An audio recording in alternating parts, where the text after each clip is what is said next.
La Octava Noticias con Luisa Cantú. ¿Qué tal? ¿Cómo está? Muy buenas tardes. Gracias por acompañarnos en el 88.1 de frecuencia modulada en nuestro canal de YouTube.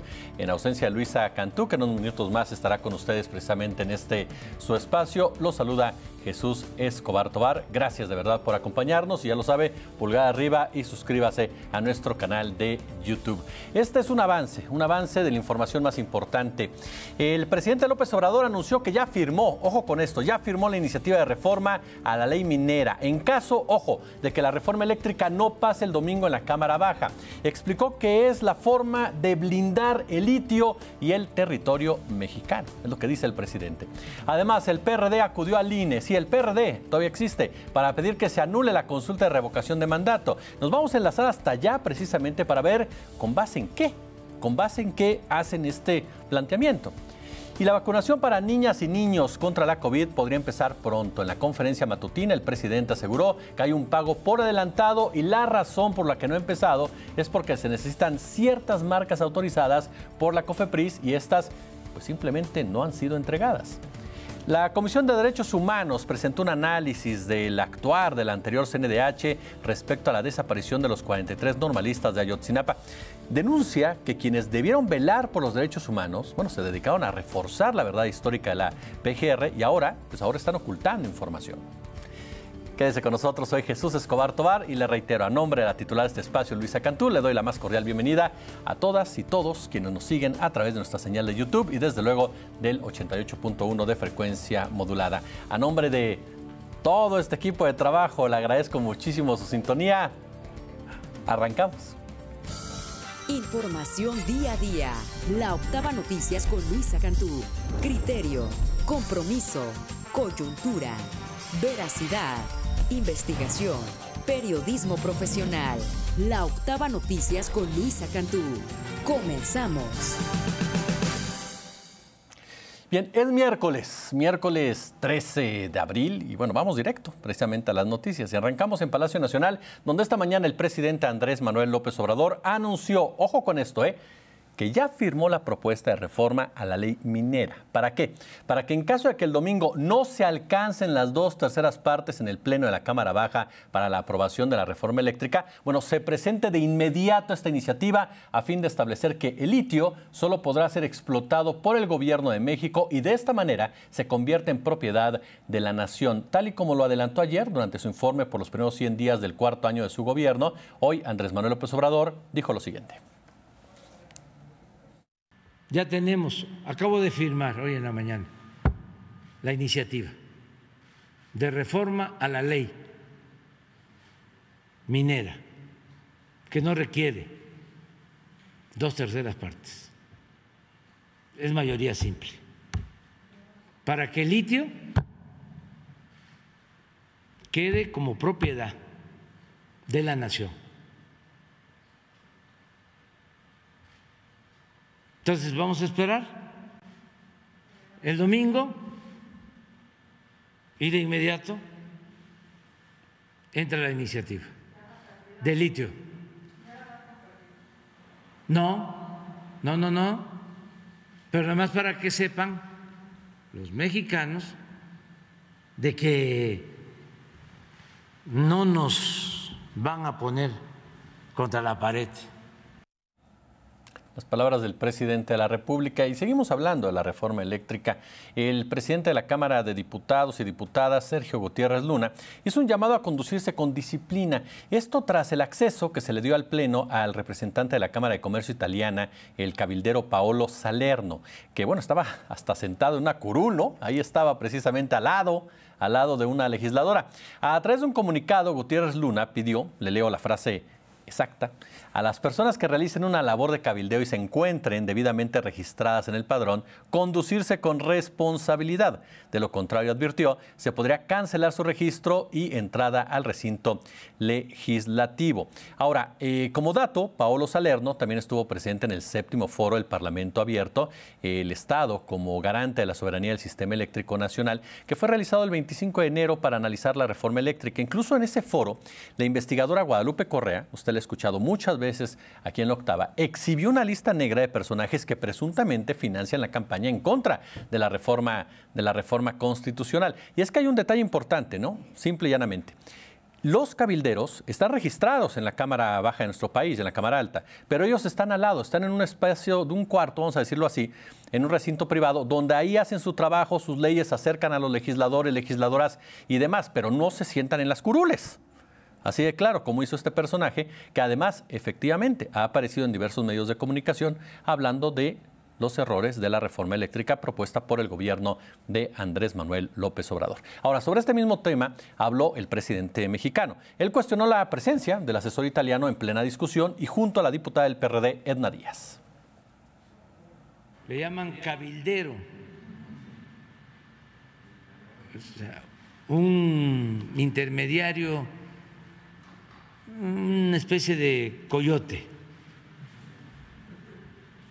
De empresas extranjeras que no quieren la reforma constitucional que estamos proponiendo en materia eléctrica, de manera descarada se metió hasta la sede de los diputados y se sentó en una curul con un portafolio. No estoy diciendo que el portafolio llevaba dinero, eso no me corresponde a mí, pero ¿qué hace sentado junto a una diputada?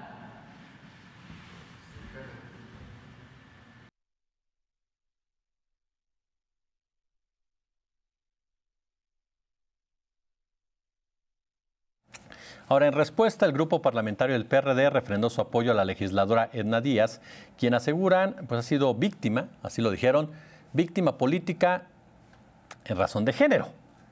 Es decir, otra vez se cuestiona el aspecto político y se enmarca en la cuestión del género, tras la imagen con el asesor italiano Paolo Salerno. A través de un comunicado emitido este miércoles, el Sol Azteca señaló lo siguiente. Aclaramos que en su desesperación Morena y sus diputados siguen malinformando al presidente, pues bien saben que el doctor Paolo Salerno jamás se presentó como cabildero y no está incluido en el padrón de quienes ejercen dicha actividad en la Cámara de Diputadas y Diputados. Es meramente un asesor técnico externo de nuestro grupo parlamentario, como los hay en todas las fracciones legislativas. Por lo pronto, bueno, esta mañana desde el INE, el presidente nacional del PRD, Jesús Zambrano, también se pronunció al respecto. El propio presidente de la República hoy se hizo eco de ella. La persona señalada por ellos como cabildero es un asesor externo del grupo parlamentario del PRD, no es cabildero de nadie, no está registrado como cabildero, como hay un registro expreso en la Cámara de Diputados para estos propósitos, y lo que quieren es desviar la atención. El próximo domingo no va a pasar la reforma de la ley Bartlett, de la reforma del presidente en materia energética. Así de sencillo. Por lo pronto, este miércoles, Paolo Salerno ya se pronunció a través de su cuenta de Twitter. En la red social compartió un comunicado de la empresa Enel Green Power con la que se le vincula, y en el desplegado se puede leer lo siguiente. Con relación a los acontecimientos y declaraciones recientes que se han tomado en medios de comunicación y redes sociales, Enel Green Power México informa que no tiene ninguna relación con el doctor Paolo Salerno, ni como empleado, socio o proveedor de servicio de cabildeo, aclara precisamente en el texto. Ahora, hay un detalle ahí, aún y cuando sea asesor externo, pues tampoco tiene por qué sentarse en la curul. Eso es un hecho en toda la extensión de la palabra. Y que los antecedentes del señor Salerno, pues sí lo ubican precisamente como parte, no solamente a él, a otros personajes del cabildeo. Eso es una... Ahí están, o sea, ahí están los datos, las historias, lo que pasó en el Parlamento Abierto, precisamente en donde se estuvo discutiendo a través de diversas voces, ¿no? Lo que sucedía sobre la reforma eléctrica y quiénes trabajaban para qué. Son datos públicos, ¿eh? Usted puede buscarlos, son públicos. ¿A quién le responde cada uno de los involucrados? Bueno, en otro orden de ideas, a ver. Esta mañana el presidente López Obrador fue cuestionado sobre el caso de Emilio Lozoya. Esto luego de que fueron aplazadas sus audiencias de ayer y antier por los casos Odebrecht y agronitrogenados. El mandatario pidió a las autoridades no actuar con ligereza ante el exdirector de Pemex y solicitó que sea mediante una auditoría que se determine a cuánto asciende exactamente el daño patrimonial a la petrolera. El monto que trascendió que habría ofertado Lozoya es de $10 millones, ¿no? Alrededor de ¿qué? Pues unos 200, ¿no?, millones de pesos. Y bueno, algunos análisis periodísticos afirman que no es ni una décima parte, fíjese bien, una décima parte de lo que las acusaciones habrían costado al país. Y le reitero lo que le mencionaba el día de ayer en el espacio de 6 a 7. En su momento se habló de que había un acuerdo, pero de repente el presidente fue claro y dijo, no, pues eso no alcanza para cubrir absolutamente nada. ¿Qué fue lo que dijo hoy? Escuche.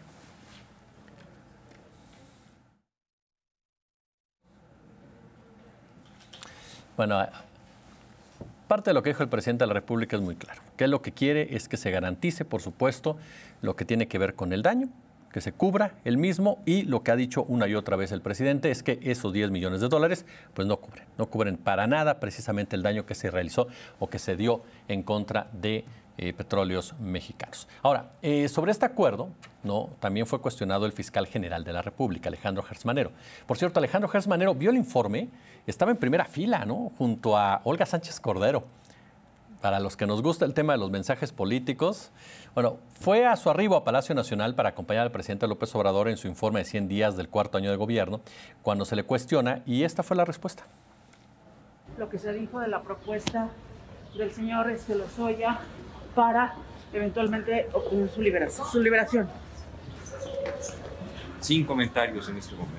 Pero no, sería bueno aclarar el punto, ¿no? Porque se dijo el presidente... pero sin comentarios en este momento. Dijo el presidente que no era lo que correspondía. Esta es una ceremonia del señor presidente y vamos a... ¿Cómo está, señor?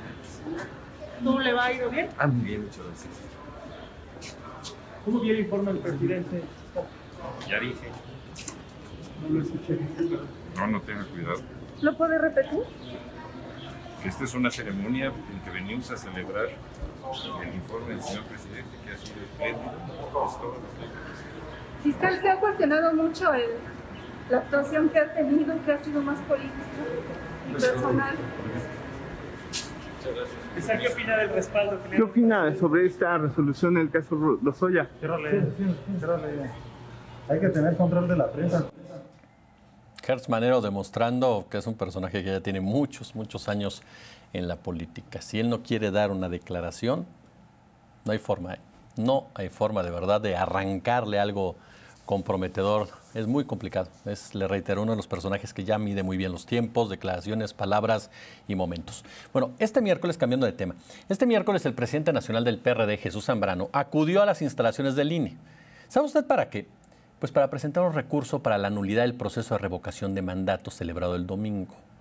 Bueno, te saludo con mucho gusto, Ilse Aguilar. A ver, cuéntanos qué es lo que hace el PRD. Adelante.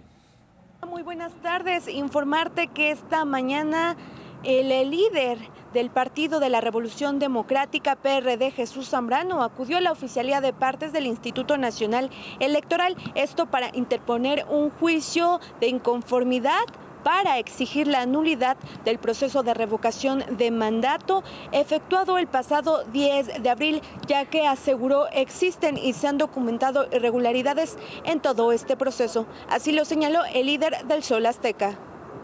Estamos pidiendo que se anule esto y que se asuman las consecuencias que de ello se desprenden. Una de ellas es que si nos dan la razón, como espero que nos la den porque estamos seguros de que la tenemos, es que el objeto de un nuevo proceso de revocación de mandato es el principal delincuente electoral que impulsó todas estas violaciones y no podría participar de nueva cuenta. Ergo, no habrá más revocación de mandato, nada de esto en lo que queda de este triste y ominoso sexenio. Comentarte que aseguró que no se busca reponer en su totalidad este proceso, sino que quede un previo antecedente para las futuras elecciones de todas estas irregularidades y que se señale al mandatario federal. Además, también reiteró la postura de la bancada en San Lázaro en contra de la reforma eléctrica. Aquí sus palabras. La del hecho de que el próximo domingo no va a pasar la reforma de la ley Bartlett, de la reforma del presidente en materia energética. Así de sencillo. Finalmente, el partido que integra la Alianza Va por México reiteró que seguirán en pie de lucha para exhibir todas estas irregularidades. Regresamos al estudio. Muchas gracias, Ilse. Gracias también a Jesús Escobar Tobar por estos minutitos de suplencia. Seguimos hablando sobre política. Vamos ahora con el PRI, porque esta mañana el presidente López Obrador calificó como un exceso que el partido tricolor haya expulsado de sus filas a Quirino Ordaz, el nuevo embajador de nuestro país en España y también exgobernador de Sinaloa. Escuchemos. Pues no me meto en eso. Creo que es un exceso, un despropósito, porque pues no va a representar a un partido, representa al pueblo de México y al gobierno de México. Entonces todos los mexicanos, independientemente del partido al que se pertenece, pues deberíamos de sentirnos orgullosos y todos aceptar de que un mexicano va a representar a nuestro país, más si se trata de un militante partidista y todavía más si se trata de un exgobernador. En otra nota, como le reportamos aquí ayer, el Comité contra las Desapariciones Forzadas de Naciones Unidas presentó ayer su informe sobre la situación en nuestro país. En él, el comité instó al gobierno federal a abandonar de inmediato el enfoque de militarización de la seguridad pública en nuestro país.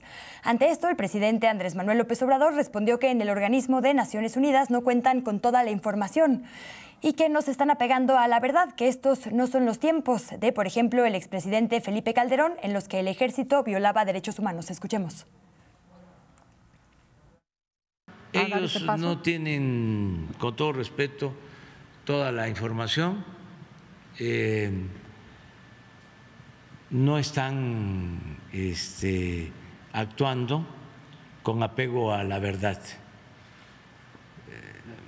Ya no es el tiempo de antes en que se usaba al ejército para reprimir o para rematar heridos, como se hacía en la época de Calderón,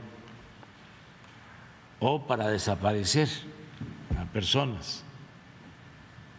Ya no es ese tiempo. Entonces, todo esto lo está aclarando Gobernación. Después de esto, el Centro Miguel Agustín Pro Juárez de Derechos Humanos le contestó al presidente. Lo hicieron vía un mensaje en su cuenta de Twitter. Se lo leo textualmente. Lamentamos la respuesta presidencial sobre las y los desaparecidos. La crisis de violencia y desapariciones continúa sin que se haya revertido. La ONU no inventó nada, dice el Centro Pro, constató la realidad del presente, que no es solo herencia del pasado. En otro mensaje añadió lo siguiente: los órganos de derechos humanos no callaron ante la militarización en el pasado y no lo harán ante la profundización en el presente. También aseguran, lo leo textual, en México se siguen violando los derechos humanos. La apertura a la asistencia y supervisión internacional es indispensable. En un tono similar, pero un asunto distinto, la Comisión Nacional de Derechos Humanos presentó un informe actualizado sobre la desaparición de los 43 normalistas de Ayotzinapa. De acuerdo con este organismo, las madres y padres de los jóvenes han manifestado su inconformidad con diversos aspectos de la recomendación emitida en el 2018, la que había hecho la Comisión Nacional de Derechos Humanos anterior. Le leo parte de lo nuevo. El informe de recomendación dice: la lucha imparable de todos los días está organizado en 18 apartamentos que documentan las actuaciones y omisiones que tuvieron las distintas agencias e instituciones responsables de las investigaciones. También se documentan las actuaciones que llevó a cabo la CNDH. Y aquí en este informe, que puede usted descargar en PDF, son como 400 hojas, pero la verdad importantísimas a leer. Se hace una revisión de lo que hizo la Fiscalía, de lo que hicieron, por ejemplo, las comisiones locales y sobre todo la Comisión Nacional, que dice se dedicó a reforzar esta versión de la verdad histórica en vez de acompañar verdaderamente a las víctimas. Vale la pena leerlo. En otro tema, ayer en el Estado de México fue detenida la exsecretaria de Salud de San Luis Potosí, Mónica Rangel. Aunque la Fiscalía no detalló el motivo, recordemos que Rangel fue denunciada en marzo del 2021 por integrantes del Frente Ciudadano Anticorrupción de aquella entidad. Se le acusó del supuesto uso indebido de la función pública, enriquecimiento ilícito y además lavado de dinero. La Fiscalía informó que otros 2 sujetos también fueron aprehendidos en Monterrey por estar supuestamente relacionados también con los delitos que se le imputarían a esta exfuncionaria. Estados.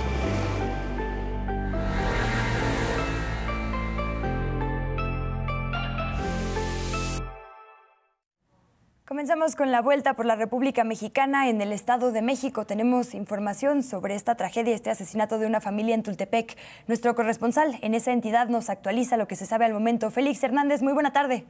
Buenas tardes, Luisa. Efectivamente, la Fiscalía de Justicia del Estado de México investiga a la banda de los Riquis como la posible responsable de haber asesinado a 8 integrantes de una familia en la colonia La Cañada, en Tultepec, el pasado lunes.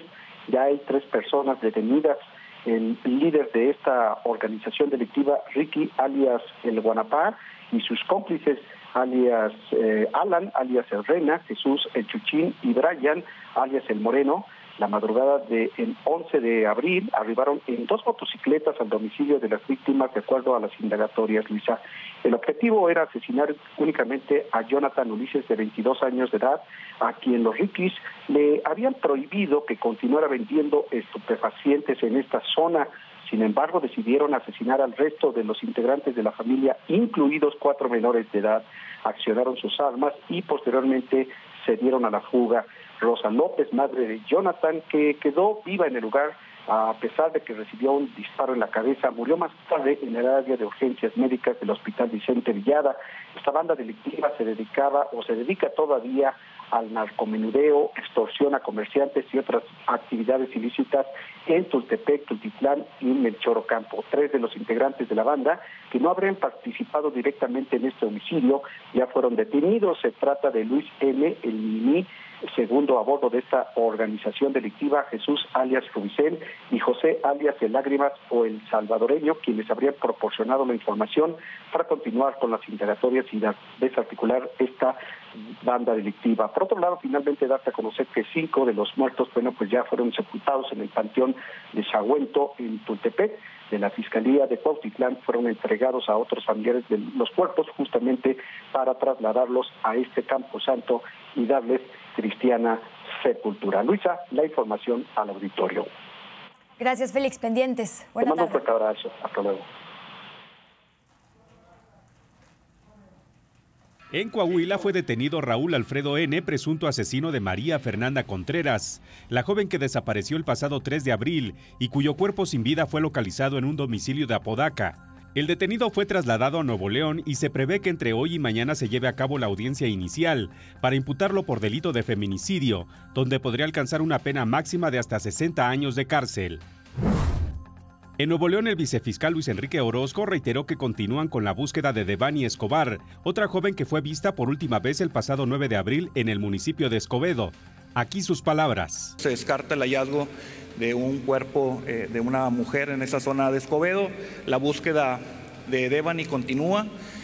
Colabora la Fiscalía Especializada en Personas Desaparecidas, la de Antisecuestros, la Agencia Estatal de Investigaciones, por lo que hace a la Fiscalía General, la Comisión Local de Búsqueda del Estado de Nuevo León, la Institución Estatal Fuerza Civil, lo que suma una búsqueda de alrededor de 200 personas.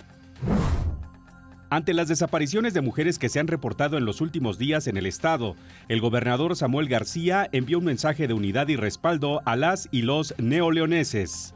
Quiero agradecer a la Fiscalía General del Estado de Nuevo León que haya logrado esta detención tan importante, que se sepa que si se meten con una leonesa, se meten con todo Nuevo León. En Zacatecas fueron localizados los cuerpos sin vida de 6 personas, 5 hombres y una mujer, abandonados sobre la carretera federal 49 en el municipio de Pinos, en la frontera con San Luis Potosí. Las víctimas presentaban huellas de tortura y heridas de bala. En Guerrero fueron encontrados los cuerpos de 5 hombres al interior de un taxi abandonado en el municipio de Juchitán. De acuerdo con los reportes, 3 de las víctimas estaban decapitadas y los 2 restantes fueron asesinados a balazos. En San Luis Potosí, 2 oficiales de la policía del C5 fueron agredidos a balazos en el municipio de Rayón. Durante los hechos ambos resultaron lesionados, por lo que fueron trasladados a un hospital de la zona para recibir atención médica. Y vamos ahora específicamente a la vuelta en los estados que tienen elecciones este próximo 5 de junio. En Durango, por ejemplo, se llevó a cabo el primer debate entre aspirantes a la gubernatura. Marina Vitela, por la coalición Juntos Haremos Historia, conformada por Morena, el PT y el Verde. Patricia Flores, de Movimiento Ciudadano, y Esteban Villegas, de la alianza PAN, PRI y PRD, presentaron sus posturas. Especialmente en lo que tiene que ver con el agua y con las vías de comunicación, hubo, por supuesto, ataques y también señalamientos de corrupción. Veamos. Aguascalientes se convirtió en el primer estado en donde todas las contendientes a la gubernatura presentaron y publicaron sus declaraciones 3 de 3 en el portal habilitado para tal efecto en esa entidad federativa. En Quintana Roo, la candidata Mara Lezama de Morena se comprometió a apoyar al campo, la ganadería y a reforzar el turismo. Por su parte, Laura Fernández, abanderada de PAN y PRD, se comprometió a reactivar la economía y a apoyar a los comerciantes, las mujeres y a respetar al medio ambiente. En Oaxaca, el candidato por la coalición Juntos Hacemos Historia, Salomón Jara Cruz, presentó su plan de gobierno para las 8 regiones, mientras que el candidato del PRI, Alejandro Avilés, prometió apoyos a jóvenes en la región mixteca. En Hidalgo, la candidata de la Alianza Va por Hidalgo, Carolina Villano, prometió especial atención a la zona de la Sierra Hidalguense, mientras que Julio Menchaca, candidato de Morena, PT y Verde, se comprometió a implementar la revocación de mandato en el estado. Finalmente, en Tamaulipas, Américo Villarreal, de la coalición Morena, PT y Verde, se comprometió a terminar hospitales incompletos, mientras que César Verástegui, del PRI, PAN y PRD, les prometió más apoyos a deportistas. Con esto vamos a nuestra primera pausa y regresamos con más. Quédese en La Octava Noticias. La Octava Noticias con Luisa Cantú. Regresamos.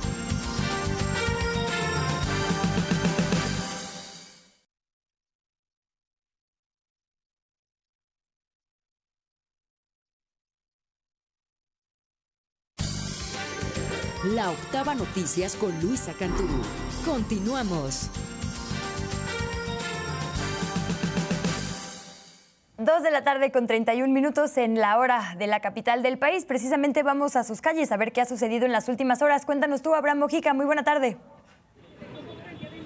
Muy buenas tardes, Luisa, qué gusto saludarte. Comenzamos este resumen informativo porque muy temprano, aproximadamente a las 9 de la mañana, mi compañero Iván Aldama acudió al Ángel de la Independencia, donde también se reunieron distintos contingentes feministas en quienes marcharon hasta el Zócalo capitalino. Esto para ayudar en el caso y esclarecer la muerte de Sofía Morales. Es una joven que falleció el pasado viernes mientras se encontraba en una reunión en un bar de la colonia Doctores. Hasta el momento se sabe que ha sido intoxicada. Si me lo permites, vamos a ver y escuchar lo que nos dijeron al respecto. La Fiscalía sigue investigaciones de la sustancia, sobre todo es lo más importante para poder seguir la búsqueda de culpables en caso de haberlos. Todo indica que los hay y estamos esperando los resultados de la Fiscalía para saber qué sigue. Realmente mi familia y yo ponemos, ahora sí que le estamos dando un voto de confianza es una oportunidad que nos gustaría brindarles para ver y saber que todo se hace correctamente y que pues más casos como los de Sofi sean atendidos. Luisa, esta manifestación partió sobre Paseo de la Reforma, posteriormente Avenida Juárez, Avenida Hidalgo, 5 de mayo y hasta el Zócalo capitalino, donde realizaron un pequeño mitin y minutos después se retiraron del lugar. La Fiscalía General de Justicia ante este hecho ha dicho que ya se encuentra investigando la razón y este motivo por el cual fue intoxicada. Dice que ya habló con una de las otras víctimas, quien ha dicho que una de sus compañeras les dio a beber alguna sustancia y bueno, esto fue lo que ha provocado la muerte de Sofía. Y Luisa, ahora nos encontramos también sobre Avenida Doctor Río de la Loza porque nos trasladamos desde muy temprano, aproximadamente a las 11 de la mañana, al exterior de la vocacional número 14, donde continúan estas manifestaciones por parte de familiares, amigos y estudiantes para dar con el paradero de Fernanda. También se está buscando a otra joven que desapareció días antes de nombre Saraí, pero ahora nos encontramos con Daniela. Ella es mamá de Fernanda, que nos va a platicar acerca de las actualizaciones en que se ha llevado a esta investigación. Muy buenas tardes, Daniela Monroy. Por favor, cuéntanos, ¿qué te han dicho en esta reunión que has tenido con la Fiscalía? Bueno, hay avances sobre la investigación de la desaparición de mi hija. los cuales preferimos mantener naturalmente pues en el anonimato para no entorpecer la investigación. Cuéntanos, por favor, ¿qué pasa todavía con las cámaras de seguridad? La seguridad que debe tener esta vocacional 14 al interior de este colegio. ¿Qué te han dicho de esos videos al respecto? No, nada. La seguridad dentro del plantel es nula. O sea, no hay seguridad. Los chicos ahí no tienen seguridad. No sirven sus cámaras y como lo he reiterado en varias ocasiones, nos hacen mención de que, bueno, pues las cámaras, el licenciado Andrés Cerros nos hace mención de que es únicamente para salvaguardar su equipo de cómputo. Sabemos que la autoridad del Instituto Politécnico Nacional ya ha hablado contigo. ¿Qué te dijo? Del Politécnico no hemos recibido apoyo. O sea, ellos se pronunciaron el día de ayer con nosotros, que tuvimos la reunión con la directora y con estos profesores, pero en realidad no han sido empáticos con la situación, no hemos recibido apoyo de su parte y pues no. ¿La directora te ha dicho algo al respecto? No, esa señora no para nada. Ella es poco empática con la situación. Muchísimas gracias, Daniel. A ustedes. Bueno, Luisa, esto es lo que está pasando. Al momento todavía continúa cerrada la circulación en ambos carriles de Doctor Río de la Loza, casi con Niños Héroes y la calle General Gabriel Hernández. Luisa, es la información que tenemos al momento. Te agradezco muchísimo, pendientes a este caso, y gracias a todo el equipo por el reporte. Un abrazo, Abraham. Un abrazo, Luisa, seguiremos muy pendientes. Gracias. Le añado yo algunos cierres que me tocaron personalmente, por eso me retraso unos minutitos. Artículo 123, Vertis. La verdad es que hoy no es un buen día para llegar en automóvil al centro. Mejor utilice transporte público, ese sí está funcionando. Vamos a los asuntos de salud. Esta mañana el presidente López Obrador hizo un llamado a que quienes no tengan todavía el refuerzo contra la COVID-19 se lo pongan, la tercera dosis. También dijo que pronto podría vacunarse a niñas y a niños. Estamos en espera de que llegue un lote, ya pagado por cierto, con las dosis aprobadas para esa edad. Recordemos que solo algunas farmacéuticas ya tienen la autorización de la COFEPRIS. Escuchemos. Tiempo. Tenemos 50 segundos. Pagado por adelantado un lote de vacunas del mecanismo COVAX de la ONU y estamos solicitando que nos manden vacunas para los niños, porque no se pueden usar estas vacunas que tenemos o si no son de algunas marcas autorizadas. Entonces queremos que lo que nos deben, porque les pagamos por adelantado, que no los entreguen con vacunas para los niños, para empezar la vacunación con los niños. Voces olvidadas.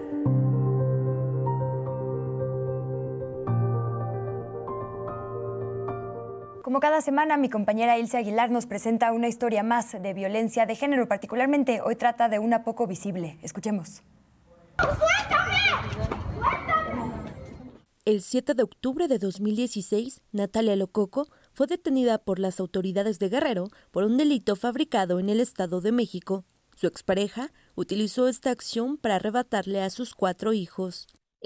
A mí me dieron la custodia definitiva, en sentencia definitiva, en primera instancia en septiembre del 2018 y el señor con sus abogados se fueron a otro juzgado. No fui notificada del proceso y a escondidas me quitaron la custodia de mis hijos para posteriormente llegar otro operativo armado como el que la gente ve para arrebatarme a mis hijos saliendo del supermercado. Natalia se ha convertido en fundadora del Frente Nacional de Mujeres y lucha junto con otras madres para que en México se reconozca y tipifique la violencia vicaria. El tema ha llegado al Congreso de la Unión, donde senadoras y diputadas federales se han comprometido a respaldar la propuesta en puerta de reconocer este tipo de violencia en la Ley General de Acceso a una Vida Libre de Violencia. Iniciativa presentada por la legisladora Claudia Hernández Sáenz, quien asegura que se debe definir el término de violencia vicaria y las víctimas ante la ley. Cabe puntualizar que el vicario dentro de esta violencia pues son las hijas e hijos de la víctima, los cuales ocupan el lugar de víctima en sustitución de la madre. son víctimas porque sufren directamente la consecuencia de la violencia física, psicológica o sexual que se ejerce contra sus madres. Jennifer Seifer, cofundadora del Frente Nacional de Mujeres, aseguró que las consecuencias en la salud pueden llegar a ser psicológicas y afectar a las infancias. La violencia vicaria es aquella violencia que se ejerce con la finalidad de atacar, agredir, controlar y someter a la mujer, a la mamá, a través de los niños, a través de una violencia psicológica tremenda de los niños, una manipulación, a través de una sustracción. Los daños que sufren ellos son terribles. Es un sufrimiento de ansiedad, de depresión, de regresiones, no solo psicológicas y físicas, sino en todo lo que tiene que ver con su crecimiento. La diputada Margarita Zavala, incluso citando ejemplos de la religión, se dijo a favor de la protección de niñas y niños y llamó a continuar con las discusiones para proteger a las mujeres frente a las injusticias del Poder Judicial. Por ejemplo, dos religiones, la mía por supuesto, pero aquella parte en donde dice el que recibe un niño me recibe a mí y está hablando precisamente Jesús. En la Comisión de Género y Violencia de Género, pues saben que uno de los grandes problemas que tenemos las mujeres es la mujer frente al Poder Judicial, la mujer frente al sistema de justicia. La diputada Yolanda de la Torre se pronunció por lograr una definición y reconocimiento de la violencia vicaria para atenderla a través de políticas públicas. Y lo primero que hay que hacer es reconocer la existencia de un problema para poder definir las acciones y los mecanismos legales para garantizar la protección de las personas. Pero además que nos lleven a la definición de acciones de política pública. Actualmente, el Frente Nacional de Mujeres registra 4,000 casos de violencia vicaria a nivel nacional. Mientras tanto, la lucha de las madres que se han convertido en activistas continúa en cada estado, en las calles y en los juzgados. Y ya han logrado presentar iniciativas en el Estado de México, Tlaxcala, Morelos, Jalisco, Sonora, Tabasco y Puebla. Van llegando más mamás que identifican que lo que están viviendo es eso. ¿Por qué? Porque no tienen a sus hijos, ya les fueron arrebatados, tristemente. Para La Octava, Ilse Aguilar. Vuelta al mundo.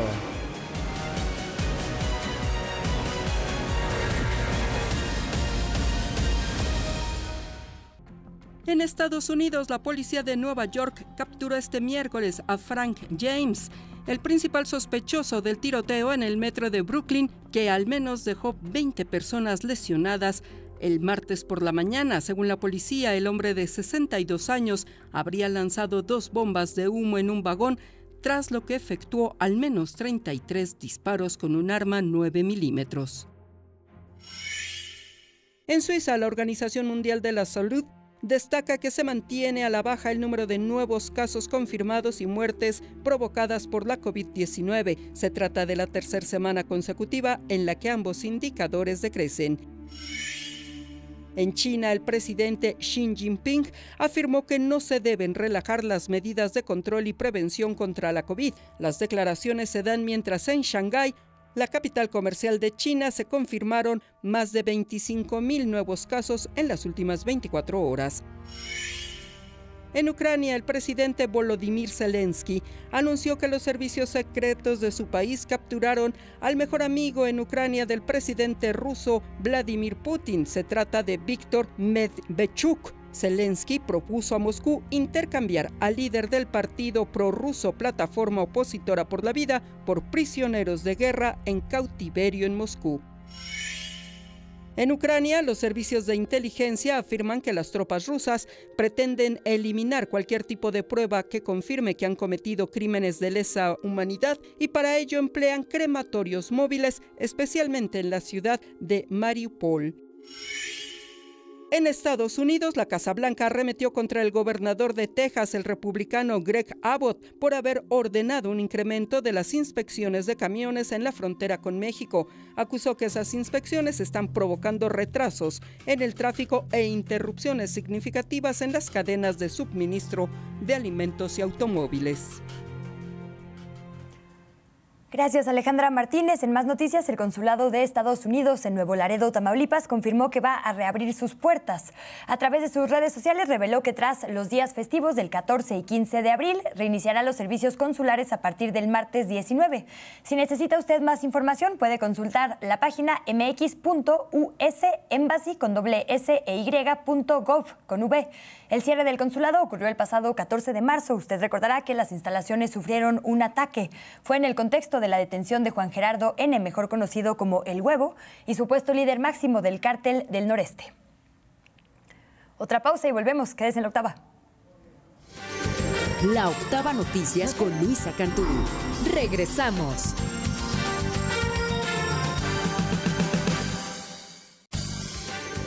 La Octava Noticias con Luisa Cantú.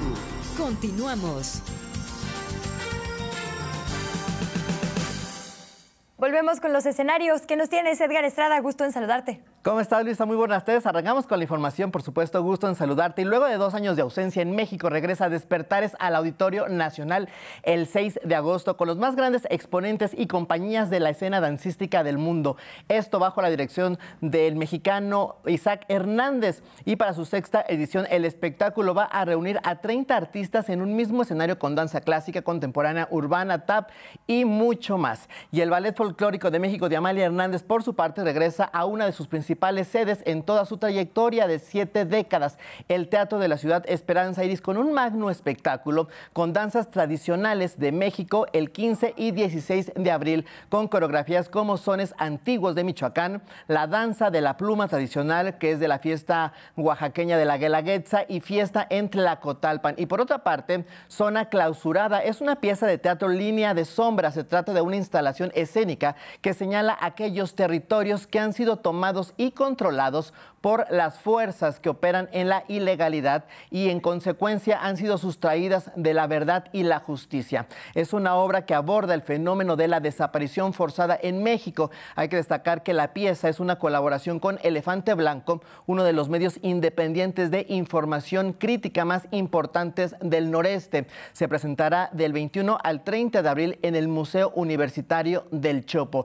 Y por otra parte, a partir de mañana, eso está muy interesante, Luisa, porque llega a la Ciudad de México el Batimóvil, así como lo escuchas, pero no solo el Batimóvil, también Ciudad Gótica de The Batman. Así tal cual, el público podrá ser parte de esta experiencia de manera gratuita en Frontera 88 en la Colonia Roma. Recordemos que el 18 de abril, por cierto, llega a las pantallas de HBO Max la reciente película del universo DC de Batman, que es protagonizada por Robert Pattinson y que le fue muy bien también en taquilla. Y hablando de estrenos, hoy vamos a ponernos muy cómodos precisamente, Luisa. De hecho, si me ves aquí, vengo de saco. Justamente la gente que no nos está viendo, obviamente en radio, me estoy quitando el saco, no estoy haciendo ningún striptease, pero me estoy poniendo cómodo precisamente. Dudosa. Pues es que me estoy poniendo cómodo para quitarnos todo lo que nos estorba, mostrarnos vulnerables, por supuesto, sacar nuestro lado B.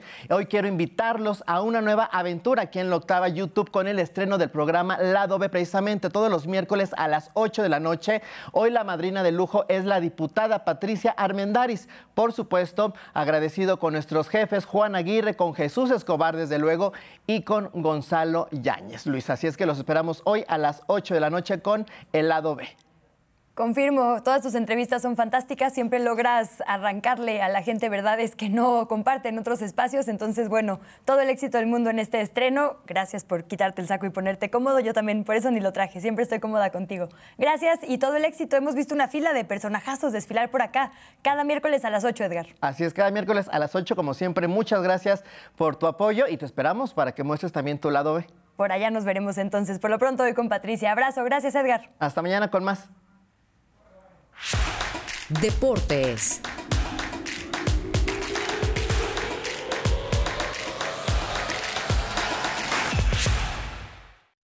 ¿Cómo estás, Enrique Veas? ¿Qué nos tienes hoy?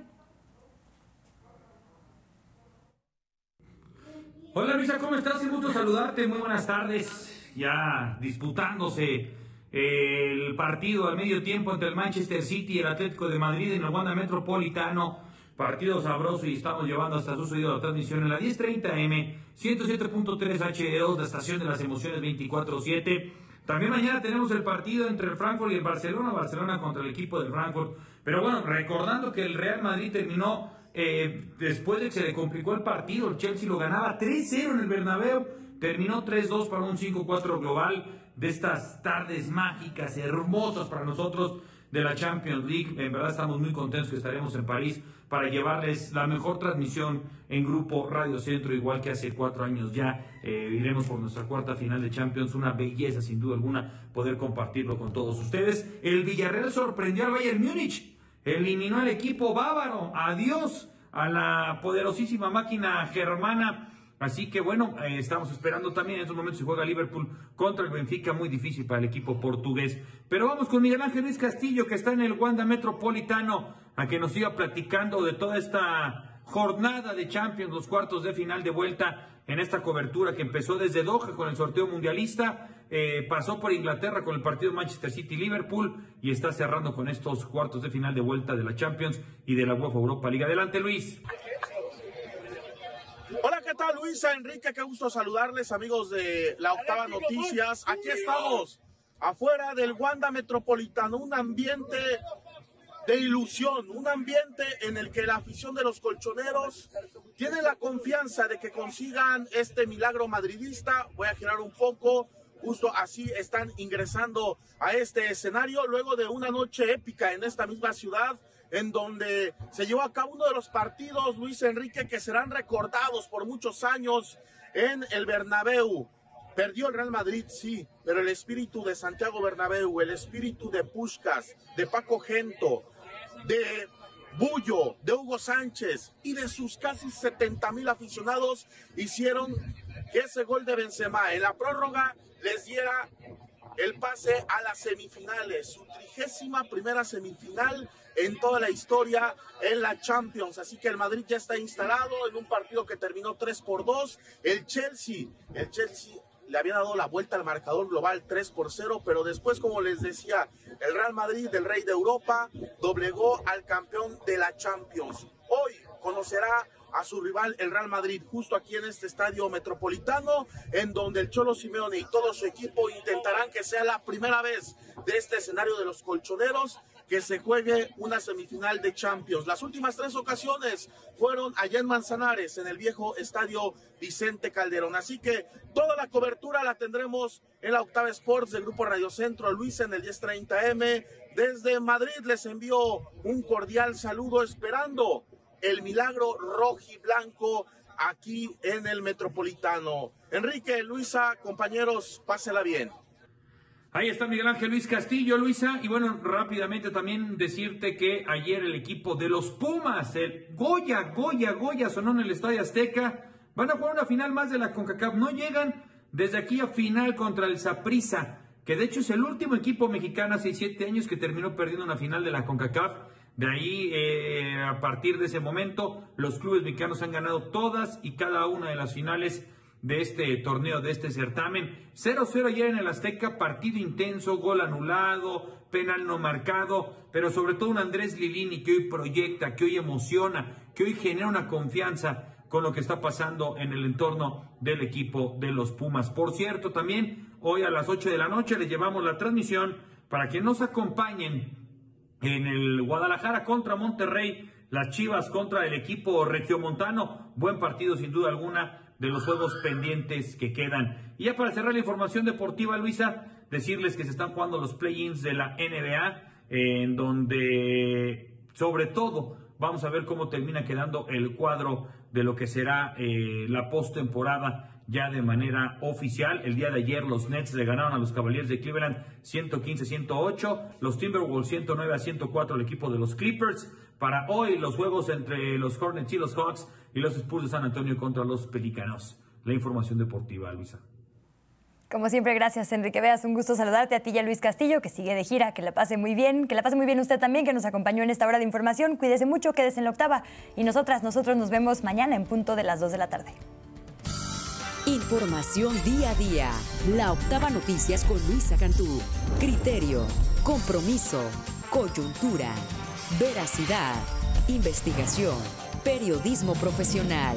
La Octava Noticias con Luisa Cantú.